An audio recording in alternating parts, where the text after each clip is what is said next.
আজ আমি বানাবো ছোলার ডালের একদম ইউনিক রেসিপি, যেটা রুটি পরোটার সাথে খেতে দারুণ লাগে। একবার বানিয়ে দেখতে পারেন, আপনাদের ভীষণ ভাল লাগবে। রাত্রেবেলার ডিনারেতে বানিয়ে দেখতে পারেন, কিংবা লোকজন এলে এই ইউনিক রেসিপিটা বানিয়ে খেতে পারেন। তা চলুন রেসিপি শুরু করা যাক। প্রথমে আমি 1 কাপ ছোলার ডালকে রাতভর ভিজিয়ে রেখেছিলাম।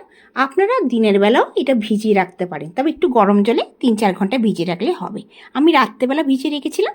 আচ্ছা, এটাকে ভালো করে 4 থেকে 5 বার ধুয়ে নিয়েছি। আচ্ছা, এটা কুকারে আমি দিয়ে দেবো, আর হাফ গ্লাসের মতন জল দেবো, নুন দিয়ে দেবো হাফ চামচ, দিয়ে 4 থেকে 5খানা সিটি দেবো। এইখানে আমি মিডিয়াম সাইজের 5খানা পেঁয়াজ নিয়েছি। আচ্ছা, আপনারা কিন্তু মানে এই রেসিপিটা কিন্তু ছোটো ছোটো পেঁয়াজ দিয়েই হয়। আর নিয়ে নিয়েছি 2টো টমেটো কেটে নিয়ে নিয়েছি, 1 টুকরো আদা, আর 4-5টা কাঁচা লঙ্কা। আমার কাছে ছোটো পেঁয়াজ ছিল না, তাই জন্য আমি মিডিয়াম সাইজের পেঁয়াজ নিয়েছি। এই রেসিপিটা কিন্তু ছোটো ছোটো পেঁয়াজ দিয়ে 5টা নিয়েছি, আপনারা 7-8টা দিয়েও করতে পারেন। আচ্ছা, এবার আমি মিক্সারে ভালো করে ফাইন পেস্ট করে নেব। দেখুন, একটু ভালো করে পেস্ট করা হয়ে গেল। আচ্ছা, আমার কাছে 5খানা ছোটো পেঁয়াজ ছিল, তাই আমি দিয়ে দিয়েছি। এই রেসিপিতে কিন্তু যত পেঁয়াজ দেবেন খেতে কিন্তু বেশি ভালো লাগবে। একদম ইউনিক রেসিপি, একবার বানিয়ে দেখতে পারেন। পরোটার সাথে, রুটির সাথে রাত্রেবেলা খাওয়ার জন্য একদম পারফেক্ট। আচ্ছা, পেঁয়াজটাকে দেখুন আমি উপর থেকে 4 টুকরো একটু কাট করে নেব, কারণ কি পেঁয়াজগুলো বড় বড় আছে, তাতে মশলাগুলো আসবে। ছোটো সাইজের পেঁয়াজ যদি হয় কাটলেও কাটতে পারেন, নালেও হতে হবে, কিন্তু একটু কেটে দিলে কি হবে, ভেতরে মশলাটা যাবে আর ভাজার সময় খুব তাড়াতাড়ি ভাজা হয়ে যাবে। আচ্ছা দেখুন, আমি একটু একটু করে কেটে দিচ্ছি সবগুলো পেঁয়াজকে।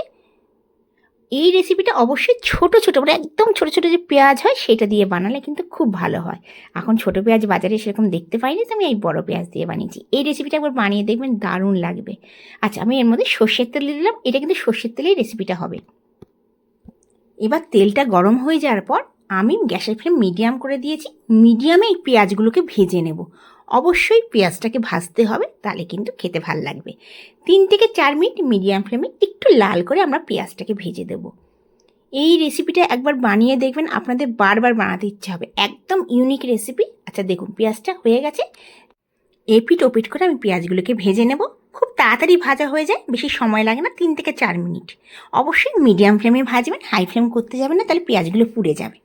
আচ্ছা, এবার আমি কি করব, এদিকে আমি ততক্ষণে পেঁয়াজ ভাজতে ভাজতে আমি এদিকে মশলাটা তৈরি করে নিই। প্রথমে আমি নুন দিয়ে দিলাম হাফ চামচ একটা বাটিতে, হাফ চামচ দেবো হলুদ পাউডার, 2 চামচ দেবো ধনে পাউডার, 1 চামচ দেবো জিরা পাউডার, হাফ চামচ দেবো কাশ্মীরি মির্চ ভালো কালার আনার জন্য, আর হাফ চামচ দেবো শুকনো লঙ্কা পাউডার। আমি ঘরেতেই শুকনো লঙ্কাটাকে পাউডার বানিয়ে নিয়েছি। এবার অল্প করে জল দিয়ে, একদম দেখুন 4 থেকে 5 চামচ জল দিয়ে আমি ভালো করে মশলাটা গুলে রাখবো। এটাতে কী হবে, মশলাটা অনেক ফুলে যাবে। অবশ্যই এই প্রসেসটা করবেন।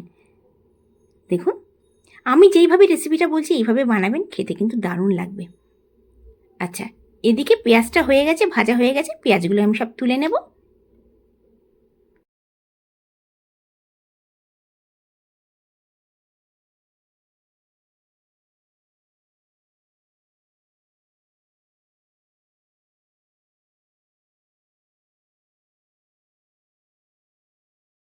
ওই ফ্রাই প্যানেতে আমি সর্ষের তেল একটু দিয়ে দিলাম। তেলটা গরম হওয়ার পর 2টো শুকনো লঙ্কা দিয়ে দিলাম, 1 চামচ দিয়ে দিলাম জিরা, সাবুত জিরা, হাফ চামচ দিয়ে দিলাম কলঞ্জি মানে কালো জিরা। একটুখানি তেলটা ভালো করে গরম হওয়ার পর একটু গরম মশলা দিলাম। গরম মশলা মানে দারুচিনি, 4-5টা আপনার গোলমরিচ দিয়ে একটু নাড়াচাড়া করে নেব। আপনারা চাইলে এর মধ্যে একটু হিংও দিতে পারেন। দিয়ে 8 থেকে 10 সেকেন্ড লো ফ্লেমে একটু নাড়াচাড়া করে আমি এবার টমেটো পেস্টটা দিয়ে দেবো।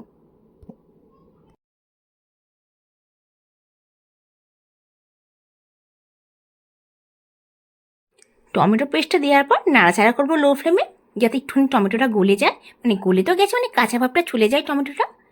এরপর আমি কি দিয়ে দেবো, বাটিতে যেই মশলাটা গুলে রেখেছি সেটা দিয়ে দেবো। আচ্ছা, আপনারা যদি বাটিতে না গোলেন, তাহলে কিন্তু আপনারা এই সময় এই মশলাগুলোকে লো ফ্লেমে করে সব দিয়ে দেবেন। জিরে, হলুদ, নুন, গুঁড়ো লঙ্কা সব দিয়ে দেবেন। আচ্ছা, আমি মশলাটা দিয়ে দিলাম। তবে ফুলে গেলে, মানে জল দিয়ে ভিজিয়ে রাখলে অনেক টেস্টটা, তরকারিটা একটু একদমই টেস্ট আলাদা হয়ে যায়। আমি যেই প্রসেসে করছি এই প্রসেসে করে দেখবেন, ভীষণ ভালো লাগবে। এতে কি হবে, মশলাটা ফুলে যাবে আর কড়াইতে লেগেও যাবে না। আচ্ছা, লো ফ্লেমে আমি কিন্তু 4 থেকে 5 মিনিট এটা একদম মশলাটা ভালো করে কষে নেব।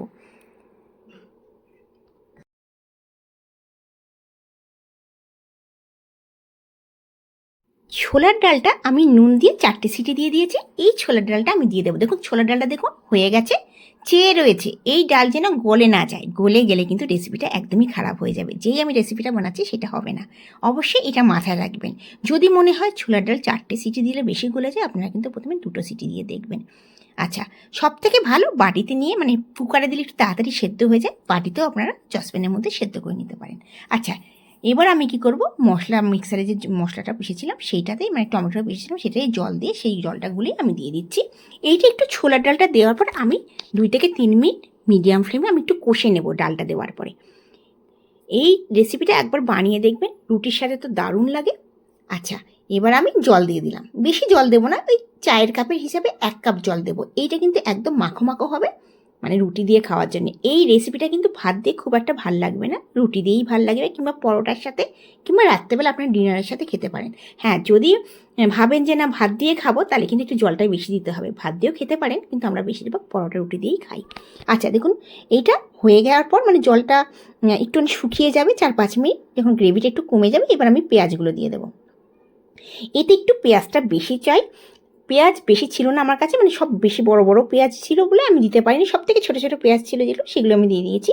আপনারা কিন্তু একদম যে গুঁড়ি পেঁয়াজ হয় না, সেই পেঁয়াজ দিয়ে বানাতে পারেন, সেটা কিন্তু আরও ভালো লাগবে খেতে। আচ্ছা, এবার দেখুন পেঁয়াজটা দেওয়ার পর আমি 4 থেকে 5 মিনিট লো ফ্লেমে ভালো করে একটু ফুটিয়ে নেবো, যাতে পেঁয়াজের মধ্যে সমস্ত ডালের যে মশলা রস যে ভেতরে চলে যায়। পেঁয়াজগুলো তো ভাজা আছেই, মানে হয়ে গেছে, তাই এটাকে দিয়ে 3-4 মিনিট আমি একটুখানি ভালো করে ফুটিয়ে নেব। ওপর থেকে দেখুন হয়ে গেছে। ওপর থেকে এবার আমি ধনে পাতা দিয়ে দেবো। আমি কিন্তু লো ফ্লেমেতে এই রান্নাটা করছি, একদম ফ্লেমে হাই করব না। তাতে কী হবে, জলটা শুকিয়ে যাবে, পেঁয়াজের মধ্যে কিন্তু রস যাবে না, কাঁচা ভাব থেকে যাবে।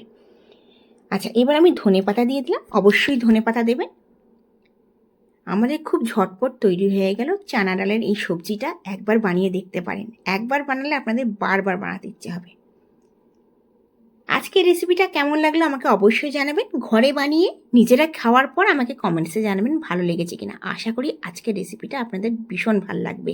রুটি পরোটা সাথে খেতে তো ভীষণ ভালো লাগবে। এছাড়া আপনারা ভাত দিয়ে খেতে পারেন, তবে ভাত দিয়ে খেলে একটুখানি পাতলা করলে ভালো হবে। আপনারা আমার ভিডিওটা কোথা থেকে দেখছেন অবশ্যই জানাবেন। যদি ভালো লাগে আমার চ্যানেলকে অবশ্যই সাবস্ক্রাইব করে আমার পাশে থাকবেন। আপনারা ভালো থাকবেন, সুস্থ থাকবেন, এই কামনা করে আজকের রেসিপিটা শেষ করছি। আবার আসবেন নতুন দিনে নতুন ভিডিও নিয়ে। Bye bye.